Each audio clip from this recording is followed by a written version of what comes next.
Donald J. Trump, President of the United States.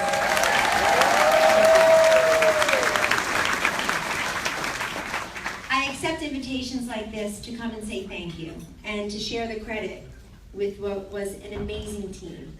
The Trump-Pence for President and Vice President campaign had a fraction of the personnel and a fraction of the budget of Team Hillary. I was once told that over in Brooklyn, the Hillary campaign had one person committed to a county. And I said, come again? Because we had like one person committed to 4 states. And they would literally have one person in charge of Mecklenburg County, one person in charge of Luzerne. I said, what does that person do all day? I'm just so curious. And it turns out none of that matters, because you can have all the king's horses, all the king's men, all the king's money, but there is no substitute for a candidate that connects with people, that communicates to their hearts and to their minds and to their greater aspirations. And that's what we had in Donald Trump. The other thing that Donald Trump was able to do, which is a pet cause of mine for 2 decades, was to rescue the Republican Party out of this electability fiction of who can win, who can't win, he can win, who can't win. They were the 3 most poisonous words for years. And they were really sucking the lifeblood out of great challengers and men and women who would love to serve and love to run for office, but they'd be told, even before they can get started, stop, you can't win.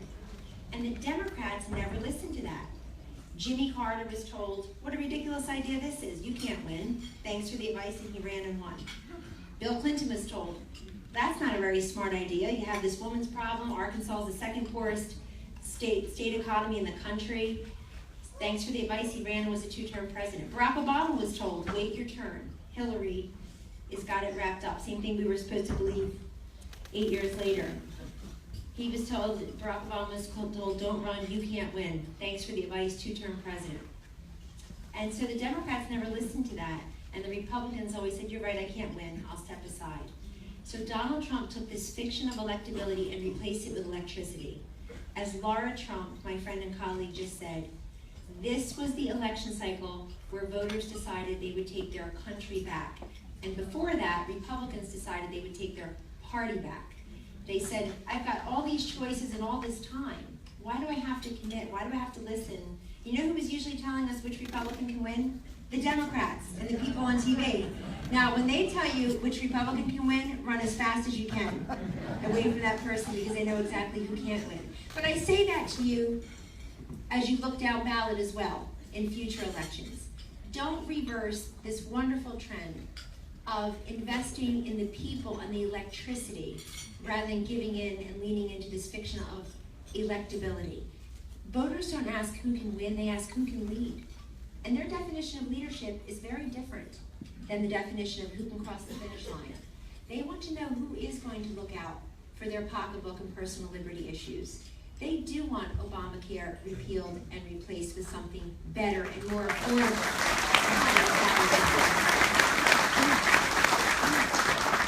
North Carolinians and Americans across the country want to make sure they can keep more of their hard-earned dollars. They want to make sure that students aren't trapped in failing schools just because of where they live. It's not fair. And fairness really is the theme, I believe, that Donald Trump as a candidate and now as president has as the centering force. Many people used to say, what's fair to the illegal immigrant? And Donald Trump brought in the conversation to, well, what's fair to the American worker who's competing with the illegal immigrant for a job?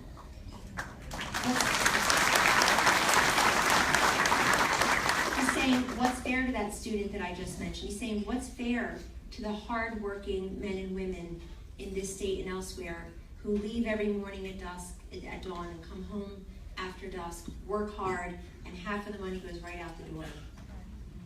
What's fair to the United States taxpayer and the men and women who work in paper and cement and coal and natural gas? Is it fair for them, for us to continue in an agreement called the Paris Accords that has us front-loading the financial burden so that China and India don't even have to conform their conduct? It's all about fairness. And to Laura Trump's point, I think one of the most refreshing and attractive measures of Donald Trump as candidate and now as president, has always been that he didn't need this.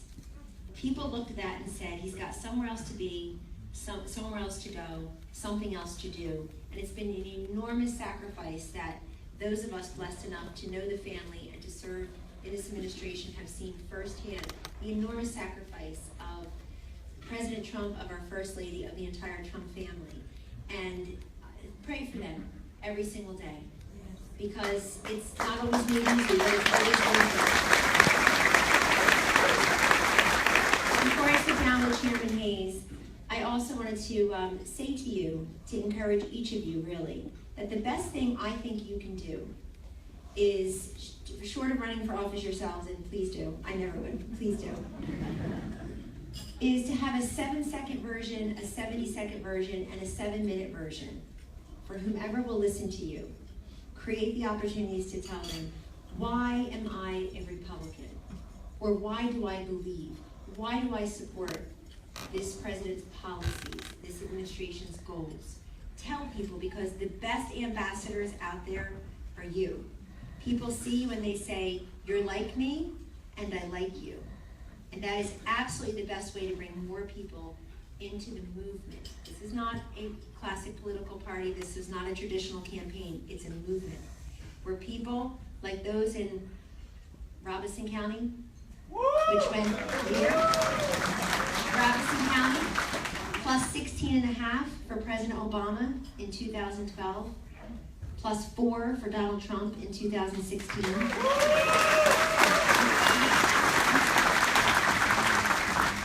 I was the person obsessed with the counties at the campaign.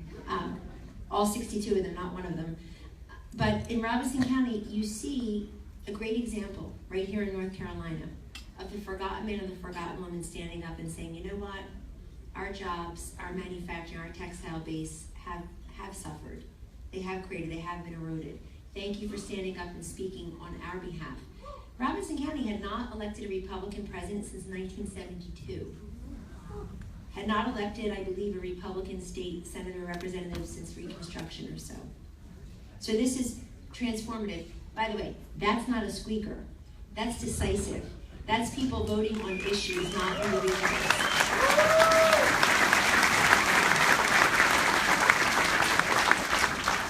And Robin, I know I'm going to sit down with you, but I have to say, because Laura's got this party started. I mean, everybody keeps saying, why do you keep talking about Hillary Clinton? I think the question is, why does Hillary Clinton keep talking about Hillary Clinton?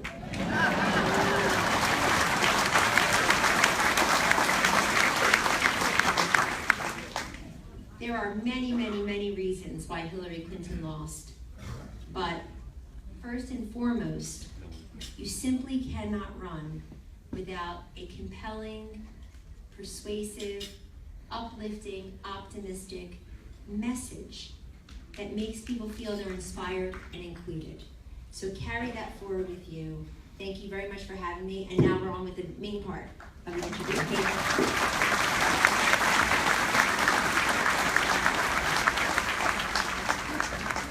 I've got this microphone on. Is it working okay? We got a great AV man over there. Thank you. We want to look like a TV preacher and air traffic controller. We are so glad to have you here. My privilege. I remember early on, back in another century, as a young congressman, I wasn't very bright, not like our David Rouser and Richard Hudson, meeting you in a meeting. Folks, you ever been in a meeting where you knew that there was one person without question who was the smartest person in the room? That was my impression. So it's been a privilege to know her and to see her professional career blossom, and to have her here in North Carolina is a treat. We have a lot of questions. We didn't know any way we could let all 500 people ask a question, so we put together a compilation of what you were telling us that you wanted Kellyanne to speak to. First and foremost, in North Carolina, things were developing. President Trump, Vice President Pence, family members, particularly Laura came.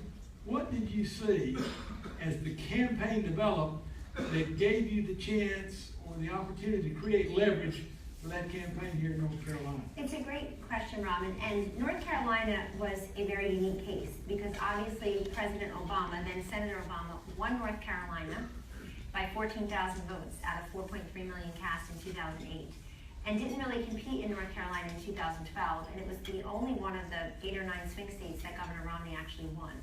So, and we knew in the off years,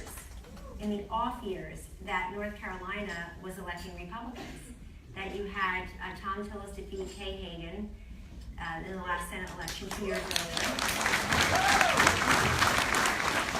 or that year, and he was running a great race in that regard, and she had some vulnerabilities. And then previously, of course, that Senator Burr had been reelected, and we have, I think, 10 out of the 13, 10 or so congressional districts, about 10 Republican members. So we knew we had Governor McCrory. We knew that Republicans, that voters were not allergic to having Republicans statewide. So the question is, how did they get there? Yes, Richard and Congressman Roselle, you get there on force of your personality, no doubt, but you get there because you run on issues, and you get there because you run on principles and policies. And so we tried to reflect that back into North Carolina. Fundamentally, though, we literally could not have won North Carolina without our 2 greatest assets, which were President Trump and his family, and then Vice President Pence once he became the nominee, the vice presidential nominee. They were our 2 greatest assets, and at our campaign, we had people at the senior levels of the campaign working on the scheduling, because it was so incredibly important to know exactly where to put Mr. Trump and Governor Pence. And our campaign took a big chance. We did 50% digital ads and 50% conventional television ads. Most people don't realize that. Because we noticed, well, first of all, we had less money, but secondly, we noticed that, one, that's where people are living now. They're living online, and it's a place where it's a trusted source for them to get information on a number of topics, and people are always looking at their screens. But it's also that we knew from previous experiences here and elsewhere that people really get tired of you being in their living room 500 times in a row with the same 30-second message. Like, I heard you the first 495 times. Got it. And it's expensive and it's repetitive, and it's just not the way people consume their information now and share information. So we looked at, I'm a data person, I can't design, draw, or decorate anything. So my mind has always gone to math and science and remembering people's names. Test me. But at the same time, looking at the data, I realized we had to manage our deficits in counties like Wake and Mecklenburg, certainly, because we knew that we would lose those counties, but the question is by how much. Did the same thing in a state like Pennsylvania, the 6 collar counties around Philadelphia. I grew up on the Jersey side of Philly and South Jersey. Thank you for that introduction. And so managing those deficits would be important, and then running up the totals in the suburban and rural areas, which was exactly what happened in North Carolina. The other thing was having a major point person in each state, so people on the ground, like our great North Carolina team that Laura already acknowledged and appreciated, and we do as well. That's incredibly important, because you need people who believe in door knocking, in precinct captains, in the traditional retail politicking of signs in the yards and stickers on the bumpers. Because there's so much money in politics now, because there's so much appreciation for it. If it's not on TV, it's not real. So much belief in that regard. People have lost the essence of how valuable it is for the same mom in her minivan who goes by the same intersection 6 times a day to really see your message. So we very much believe in that. And then in North Carolina, we had a not-so-secret weapon, and no joke, in Laura Trump. She went everywhere in the state, and she took her team of women with her. I love that night. Remember the night you people say, give us some examples from North Carolina in the campaign trail. I actually have many, but one night was late in the campaign, and you introduced your father-in-law, and the teleprompter fell and broke, remember? He just kept going. He basically said, this is like a dream, this is my dream come true. I wanted the teleprompter to break, and he just kept going. But when you saw the crowd size and you realized that he was building a movement, and frankly, the media would say, yes, we saw the crowd size, but will they vote? No, they just stood in the rain for 3 hours to be here. So they're not going to show up on November 8th. Okay. And you didn't show up. Thank you for that. So really, it's a combination, and that's why I say you can do this in all of your campaigns. It wasn't about who had the most money. It was who had the best message with the best messenger, and the most, I think, sort of the moment and broad delivery systems. Delivery is not a style. Delivery is not what are you wearing or how do you look up at the point? Delivery is now a system. It's giving you the message where you live. And there are some people who still want that mail piece in their box. There are some people who want it in a text. They want it in an email. They want it digitally. There are others who want you to call them. There are others who want you to show up. And so we just did an all of the above strategy in that regard. Really manage the deficits. Don't listen to the naysayers and critics that you can't win, you can't do this. Politely thank them and move on and really show them. And try to run up those totals in areas where you are, I think, most resonant. It's an old-fashioned strategy, but I'm glad to say in 2016, where billions of dollars are literally spent, all told through all the groups and the campaigns, that the secret sauce is just very obvious to all of us. It's some of it's old-fashioned. Thank you for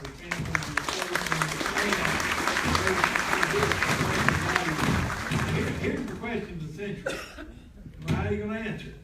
But as the acknowledged counselor, one of, to the president, what is that like? It's amazing. It's the greatest blessing of my professional career. Greatest blessing of my life is my 4 children, naturally, but that and that I was born into an Italian family. But the greatest professional blessing is being able to work with President Trump and Vice President Pence and the team every single day, because I grew up in a middle-class town, maybe. Some days I wonder. Certainly in a lower to middle-class family. And I grew up around people who are the forgotten men or forgotten women. I grew up where nobody really went to college, let alone law school, but they were the most decent, God-fearing, loving, generous people I've ever known. And most of the country is filled with them. Not the talking heads, not the noise, but people who really just are so patriotic and want this country to succeed and want to be left alone, just to worship their God and raise their children as they see fit, and be able to direct their own hard-earned money beyond what they pay as the citizenry for essential services. And I think that background has helped a great deal to appreciate my job every day, because we're there for the country. We're there to make a difference. And I've got this saying that, what's the RPI? What's the RPI? And that really means, what's the real people impact? Who will this help? We can't just check a box. You can't eliminate or start a program or have a commission without real people impact. Who will this help, and how do we help them? And in that regard, this is a White House that collects so many different ideas and inputs and insights from everyone.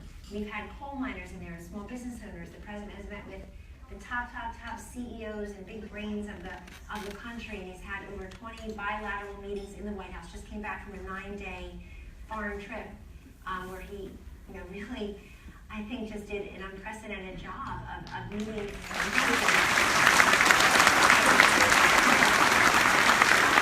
And certainly the First Lady in the, first with him giving a speech to 55 Muslim countries in Saudi Arabia, and then going right to Israel, and then over to the Vatican, and then of course to NATO and the G7.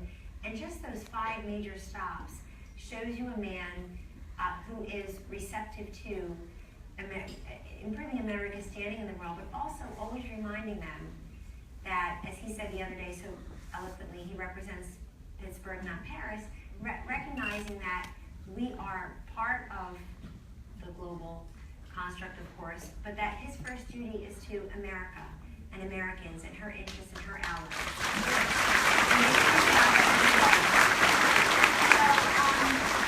I specifically went to the White House not to do press or comms, but since it's so important to this president, I was trying to get off of TV, but we all make it on there at some point. I try to support the press and comms efforts by our very large and talented press and comms teams. My portfolio includes, I'm a part of the tax policy work that's being spearheaded by others, by Secretaries Mnuchin and Ross and Director Cohn, working very hard on healthcare, continued. I'm so old I remember Hillary Care, and then Obamacare. I've been there for all of those. And then I've got opioid addiction and drug addiction in my portfolio. No state has been spared, including your own. No demographic group untouched. This is the scourge of our times, and it's very sad to watch families torn apart and innocent people's lives lost. And this president is very committed to reducing the impact of opioid abuse in our communities. So we've been traveling around the country with Secretary Tom Price on that, and working with Governor Christie, who's the head of the White House Commission. They were both in the White House yesterday, in fact. Veterans is in my portfolio. I support the efforts that other people are doing. Nobody owns an issue at the White House, nor should they. So it's really, these are all team efforts. And also one thing that I've been involved with very recently that I'm sure will take me back down here to North Carolina is military spouse employment. We're hearing from many of the men and women, predominantly women, who are having a difficult time finding meaningful and gainful and permanent employment, full-time employment as military spouses. I think sometimes employers look at them as transient, and I look at them as incredibly committed to their country and very talented. So we are trying to work with the Department of Labor to do that. As the President has said, as the President of the United States has said, if we don't take care of our veterans and their families, who are we as a country? He really puts that challenge to all of us. And I look at issues like that, Robin, as nonpartisan issues in search of bipartisan solutions. And I am very happy to say, particularly on the issue of opioids, that when we invited 10 United States senators to the White House recently to talk about this issue. 6 of them were Democrats. And we invited about 20 or 25 members of Congress came, and you had Sheila Jackson Lee sitting among them. I wasn't expecting that. But everybody knows that they've got to find some areas of agreement, and then frankly, we have to find areas where we want certain ideas to prevail and others to fail, because that's how he got there. And he has promised. I don't think it's a big mystery, yes. I don't think it's a big mystery as to what the program is in this administration. He could not have made it more clear, and voters could not have been more outspoken about the change that they wanted to come to Washington: transparency and accountability, prosperity and security. And even though every day is so incredibly full and heady, we can't expect everything to happen in the first 6 months either. I think Donald Trump spoils us all with his energy and his high level of achievement. I remember as campaign manager, I said, okay, we have to make a decision. I remember the day, we have to make a decision. I was telling him on the phone. At the end of we're going to, and I listed it, it was North Carolina and Florida and Ohio, and Pennsylvania, Wisconsin, Michigan. We have to decide whether we add on Minnesota or Virginia. And he basically said, those sound good, and went to both the same day. Like 6 or 7 stops that day.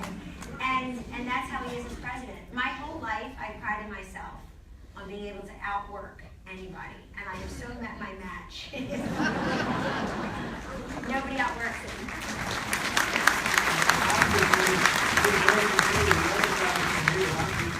Clearly, the United States is the financial powerhouse, the capital of the world. We have been strangled, we've been hamstrung, with federal regulations that have kept our economy from growing. Outline for us what President Trump is doing and will do to untangle that backlash that was the Obama regulation. Sorry, thank you. Uh-oh. The traffic control mic failed. Thank you. Well, on day 3 of his presidency, the president made good on his promise to get the United States out of TPP, the Trans-Pacific Partnership. And his reason was very simple. He kept saying on the campaign trail, says now as president, that he's not against deals. Of course we'll have trade deals. We'll have bilateral trade deals. But he wants deals that benefit, don't burden America and Americans. He wants better deals. That was on day 3. We haven't even unpacked our boxes yet. And since then, he's made great strides at repealing and replacing Obamacare, which, as you all know, is a huge job killer in this country. So many people talk about health care as from the consumer perspective. And from the consumer perspective, of course, that's why he wants people, the 20 million people or so last year who opted out of Obamacare. It's so great that 20 million people opted out of it. 6.5 million were willing to pay a money penalty rather than have this plan we're supposed to hear now is so wonderful and popular. And you know, because it's going on in North Carolina, it's going on everywhere, that so many of our counties in this country, roughly a third or more of our counties, have one insurer. 6 or 7 states now and counting have one insurer. That's not choice. And so that's a huge job killer because in addition to the consumer side of healthcare, there's the provider side of healthcare. And women are disproportionately the leaders on both. We are 2 out of every 3 healthcare dollars spent in this country are pretty much controlled by women. You wouldn't even go to the doctor, guys, if we didn't tell you to, so come on. And urge you to. And we are disproportionately the providers as well. About 90% of the nurses, about 95% of the home health aides almost half of the pharmacy and medical students. And so women really are leading this charge toward better healthcare as providers and consumers. And that's been a job killer. The other one is what he did 2 days ago, where he made good on another campaign promise, but more importantly, made good on the campaign promise to bring prosperity and protecting our sovereignty, bring prosperity, and get better deals for this country by stopping the enforcement and cooperation with the implementation, frankly, of the Paris Accords. And if you go back, and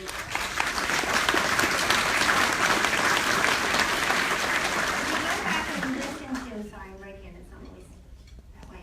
If you go back and you listen, you go back and watch the president in the Rose Garden 2 days ago, or 2 days ago, it's very important to listen to all of his words. He gave an incredibly powerful explanation as to why he was doing this. And in the same breath, in the same sentence, he said, I'm withdrawing from the Paris Agreement, and we will immediately start to either renegotiate or re-enter, evaluate. This is what businessmen do. They evaluate, they negotiate. Sometimes they walk away from a deal waiting for a better one. Sometimes they dive into a deal and they make it better. But this is what leaders do. And had Donald Trump just thought, it's my way or the highway, he would have done that on day one. It took months because he really was balancing the viewpoints of people that he cares very much for and whose opinions he respects. And he took all that in. That's what leaders do. They absorb many different ideas and inputs. They weigh the consequences, the benefits, and the burdens. And then he and he alone makes the final decision. So I think these are good examples. Also, you just have these crazy regulations, Dodd-Frank, Sarbanes-Oxley, we've been living under all this time. He's made very clear what he's going to do about those. And then also, we just need to unleash prosperity by relieving everybody's tax burden. The idea that now, I've long been a soft critic of, or a helpful critic, I thought, of the Republican Party writ large, only talking to the job creators. And I was a job creator for 21 and a half years. I had my own company. I loved it. Started from scratch, and I loved being a job creator. I loved being an entrepreneur. But that's not for everyone. It's risky. It's hard. It's unstable. I started it when I was single and didn't have children. I probably wouldn't have done that later on in life. But that's not for everyone. And so if we're only talking to the job creators, then we're speaking to about 7% of the country. And then if we're talking to the job seekers, the unemployed, we're talking to another 7%. I know, 4.3% as of yesterday. But I'll just say 7%, for those looking, just for argument's sake of talking to the job seekers, less than 10%, job creators, less than 10%. The vast majority of households in North Carolina and across this country are neither job seekers nor job creators, they are job holders. And Donald Trump was the first candidate that I can recall running for president to really speak in modern times to the job holders. Basically saying, when my grandfather had a job and your grandfather had a job, the job was enough. You could support your entire family, take a nice station wagon vacation every summer. When did the job no longer become enough? We'd go all around North Carolina and hear from people, listen, we have a job. In fact, we have 2 and 3 jobs in our household. We're not worried about losing the job or replacing a lost job. But why am I white-knuckled at the end of every month trying to make the rent or mortgage, trying to make the car payment, the tuition payment?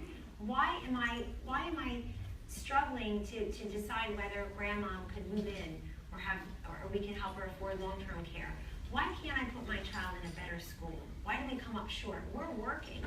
And so the job holders need that tax bracket lowered, need the regulations and the burdens of Obamacare and environmental regulations lowered.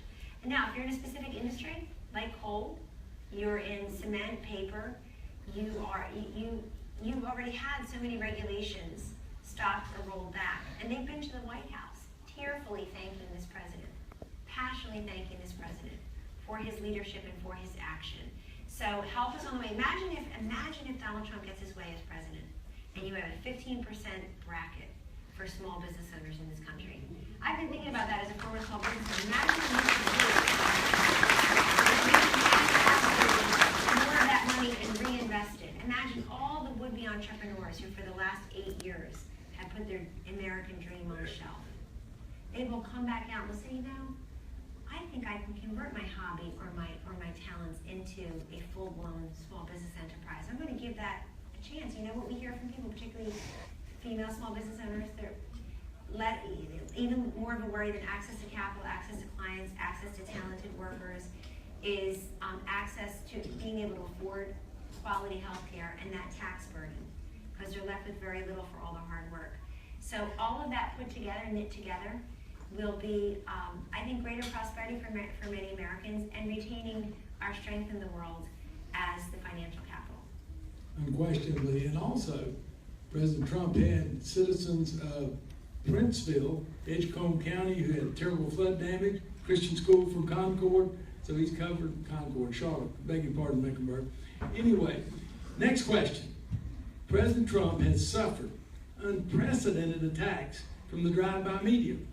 They would have you believe that he is distracted from doing his job by this constant bombardment of negative press. That's not true.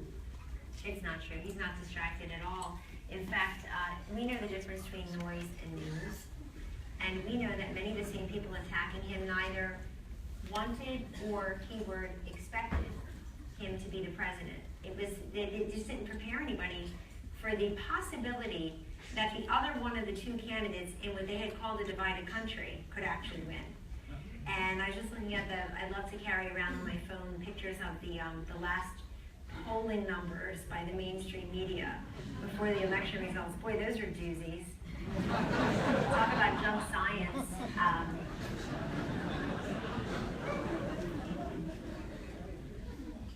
Talk about alternative facts. So the last polling numbers before the election, the public polling numbers by the mainstream media, on my phone, I'm happy to share them with you, had Hillary Clinton up in the state, had Hillary Clinton up for close to 5 points nationwide, had Hillary Clinton up in Pennsylvania. There was not one public poll ever that showed Donald Trump beating Hillary Clinton in the state of Pennsylvania. And we kept going back there. We were obsessed with Pennsylvania. And Mrs. Trump went there.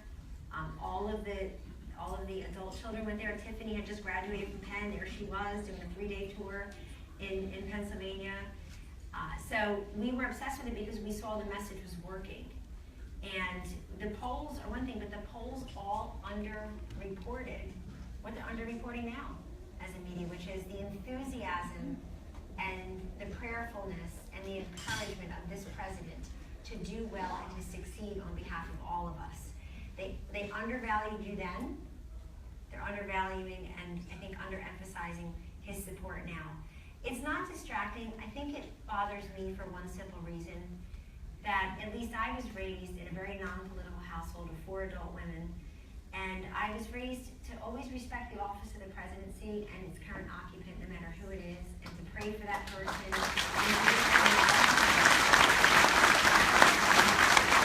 And what should bother all of us, Robin, including our Democratic friends, is the words and the adjectives that are used so glibly and so freely, and yes, I say so liberally, about this president and his family. And let me just say for the record, the idea, because I'm infuriated, which takes a lot for me, the idea that anyone would ever do anything than pray every night for this woman, Laura Trump, to have a healthy baby boy is a disgrace. The idea that anybody would show a decapitated version of the president when we've had James Foley and Daniel Pearl at the hands of ISIS treated the same exact way, ruthless terrorists, and then blame the Trump family for her woes. I mean, this is the country we live in. Kathy Griffin thinks that she can speak that way about the president, thinks it's funny, because the circles in which she travels usually think it's funny. It's not funny. And as a Secret Service protector,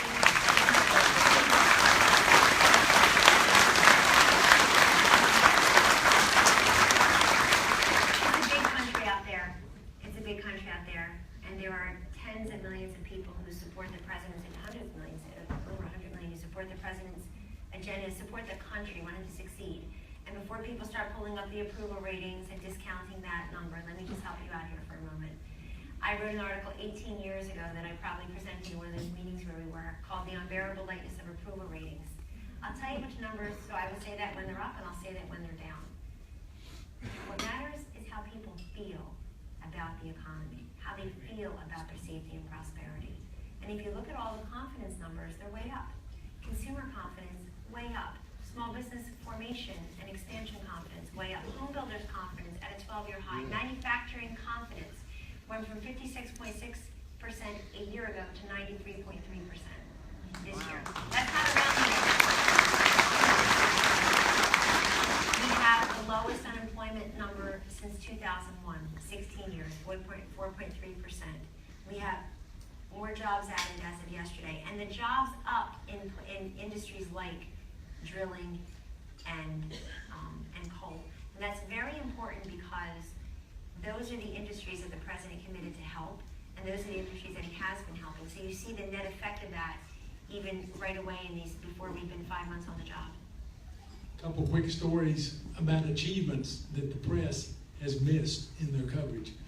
It's a great question. So I'm not somebody who talks about fake news, enemy of the people, opposition party. I actually don't speak that way. So I feel like I'm on solid ground to say the following, which is the biased media coverage is one thing, and that's not everybody, to be fair. That is many people, but that's not everybody. But it's not biased coverage, it's incomplete coverage that is my pet cause, because there's so many great stories and so many great pieces of legislation and regulations being rolled back that get no coverage. 14 congressional review acts so far by this president. That's huge. President George W. Bush had done 1 in his first 100 days. President Obama 0. This president, I think by 100 days, had done 12 and not 13 or 14. Those are important because it's basically the president looking at congressional action and saying, this doesn't make any sense. It's hurting people. It's burdensome. Is the federal government being invasive, intrusive, expensive, and expansive unnecessarily? And I'm doing that. Healthcare reform is halfway there. It's well on its way. You heard a little bit about that, but all you heard were there's going to be pain and suffering and people dying. And I want to ask weeks later, is that no longer the case? Because I don't hear you frothing at the mouth about that anymore. What he's done to get coal miners back to work, what he's done for small businesses, what he's done for, so some other statistics. I'll pick a day from this week. I'll pick Wednesday. I'll just pick a random day for you. This past week, 3 days ago on Wednesday, and if I said raise your hand if you hadn't heard any of this, you'd all be raised hand. On Wednesday, Secretary of Transportation Elaine Chao announced over $500 million in infrastructure investments for our nation's airports. Over 500 airports across our country are receiving $500 million. You didn't hear that because it's positive news. Now, what's the $500 million for? To enhance your safety and security, to reduce your hassle, to work on these runways, to work on enhancements, to bring that type of infrastructure up to date. And that's going to go along with air traffic control reform that's coming early next week. Now people may say, oh, but that, I can't get clicks and sell ads on infrastructure reform, right, media? But that's what you all need to know about. That actually impacts your lives. That's not speculative. I know people on TV must be getting $100 every time they say Russia, Russia, Russia. But infrastructure, healthcare, taxes, that affects you. And it's not speculative, it's real. On the same day, Secretary of Veterans Affairs, Dr. David Shulkin, announced that the VA had set up a White House hotline. So our veterans can call in. It's a soft launch. There'll be a bigger launch. Veterans can call into a hotline into the White House and get help. And it's like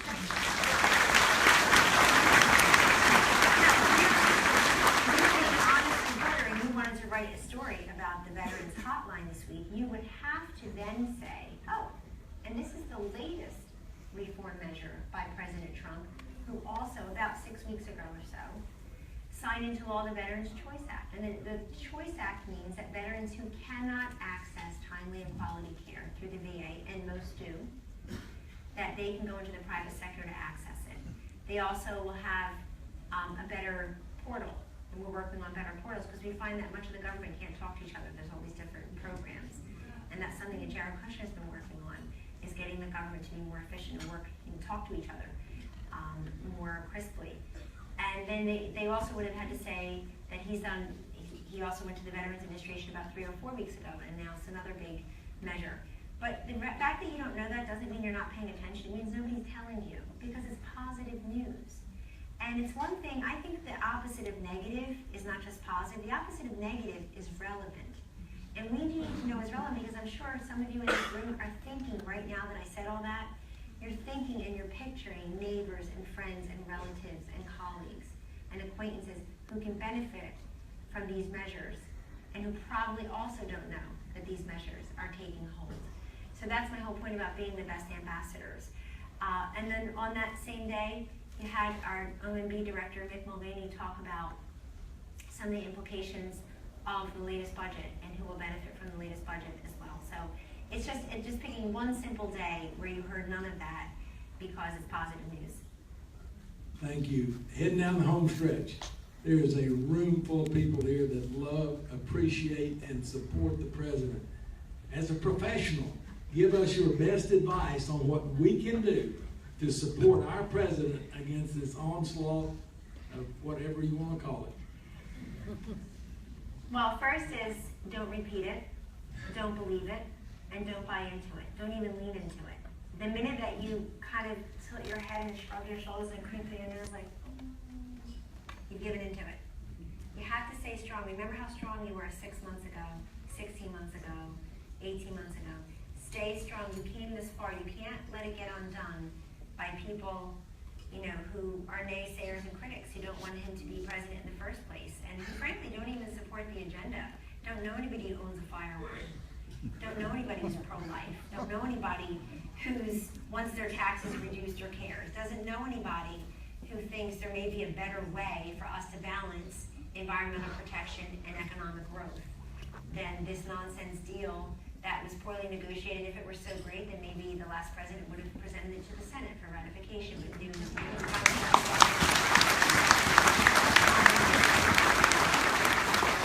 so number one, don't repeat it, don't lean into it, don't give it any credence. Number two, fight back, fight insults and innuendo and insinuations with facts and figures. Go onto whitehouse.gov, you'll find all the statistics I'm talking about. Our press secretary, Sean Spicer, every day before he takes the Q&A, he actually starts every briefing out by reading a list of what is going on that day or that week, and it gets very little coverage. You've got some members of the press literally live tweeting at our press secretary instead of listening to what he's saying about these measures. So if you go on and you access that, you'll see everything that's been done, the regulation, the legislation, the executive orders. You can see it for yourselves. And it's a pretty impressive list. You'll say, wow, they've been busy, he's been busy. So I think the best way to fight fire is with facts and figures. The other thing to do is what you've been doing. So you're definitely going to want to work with Laura in the campaign. I'm clearly not involved in that. They're in great hands. But that's the political side. We're not involved in that at all. On the policy side, do what I asked you to do up at the podium, which is get those neighbors and those friends and those colleagues who say, I hate politics, or I hate all the negativity, or I don't blame them for saying they hate politics, but this is not politics. This is policy. This is democracy. This is restoring and increasing and enhancing our freedoms. This is, hey, I know you hate politics, but that's just a means toward the end. The end is more school choice and charters. The end is educational alternatives. The objective here is appreciating and respecting and, in fact, increasing the opportunities for our men and women to have vocational and technical education. Not everybody is college material. And we as a nation should start saying, great, because when I was younger, my mom said, honey, marry a plumber or a lawyer. And George is a lawyer, but every time a plumber walks in my house and wants $200 as he takes off his shoes, I'm like, Mom was right. We need to respect the value of skilled labor in this country and encourage our youth to... And you might say that's got nothing to do with politics. You're darn right. It has everything to do with what's really important, which is policy, which are principles, which is, again, the real people impact. You have to talk about putting ISIS in retreat. I mean, I was astonished to be at the Democratic National Convention last summer in Philadelphia, and I'm reading along Hillary's speech, waiting to go on Hanley's show, sitting there reading along her speech, and she literally never said the word ISIS. She never said radical Islamic terror. She said our, quote, determined enemies, which is basically like the way, UNC and Duke feel about each other when they talk. These are determined enemies. They're savage murderers doing their bidding constantly against everyone. And we're this determined enemy. So remember, you voted for somebody who calls them what they are.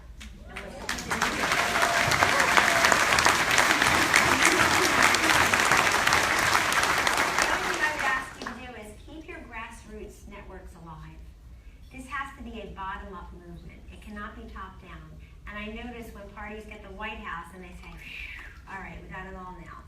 That is true in terms of the House, the Senate, the White House, the state legislatures. I think there are 99 state legislative bodies, Nebraska's unicameral, and of the 99, 60-some are Republican. Now you've got over 20 states where it's all Republican, the governorship and certainly the two lower chambers. So that's not a coincidence, that's called causation. And people expect there to be results. The excuse of divided government is over. But at the same time, remember, movements come from the bottom up, not the top down. So keep your phone lists and your door knocking programs. Keep talking to people about everything. And look, I'm just going to put it out there for you because I think one of the honestly most inspired, brilliant moments for Donald Trump, the candidate, and there were many, came on October 19th in that final debate in Las Vegas. When Donald Trump, who was formerly a pro-choice and was always a Manhattan male billionaire, said he was pro-choice, gave the most impassioned defense of life that I've ever heard from a presidential debate podium. And he did it in a way that I'm going to use as an example for you on how to push back in a couple ways. Number one, I'm sitting in a room where out of 500 of you, I probably know 50 of you. I didn't look out completely, maybe 80 of you.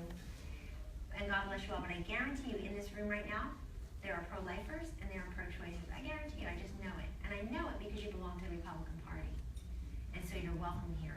We have female United States senators right now we have that are pro-life and pro-choice. That is not the case in the Democratic Party. A guy just ran for mayor of Omaha and couldn't get any support because he's pro-life. Or he had voted for one pro-life measure ever, and they went after him and wanted him to lose as a Democrat. You belong to a party that respects different points of view. And you belong to a party where your president, in a debate against a viable, and we were told imminently successful, female presidential candidate who's an icon of the pro-choice feminist left, had nothing to say when she was told, you're actually the extremist on this because you're, would rip the baby out of the womb in the last, he put it away, and I went, ooh, and I think the whole country went, ooh, and I said, that's good news. But the point being, don't give in like, oh, you're right, we are kind of, yeah. No, we're not. Show them who's extreme. And by the way, ask your Democratic friends the burning question I have, who exactly on God's green earth is the leader of your party? Because I haven't a clue, I can't find him. Who is the leader of your party? Is it Hillary Clinton, who will not go away? I used to say, oh God, why would she go away? Now I'm kind of getting comfortable with it. I'm like, what'd she say today? Whose fault is it today? Is it Hillary Clinton leading her party where you've got many Democrats now rolling their eyes, raising their eyebrows, and snickering about it behind the scenes? Is it Tom Perez, who actually has the title, chairman of the Democratic National Committee? Is it Barack Obama, who decided he'd be in New York at the same time the president was to give a paid speech and had to weigh in on the Paris Accords the moment this president, and the only president we have right now, was acting on it? Is it Bernie Sanders, whose folks show up every time Tom Perez, the quote chairman of the party, is somewhere and heckle him? Who is the leader of the Democratic Party? Their bench for the future is thin, and you have the White House. So think about that the next time you're embroiled in an argument.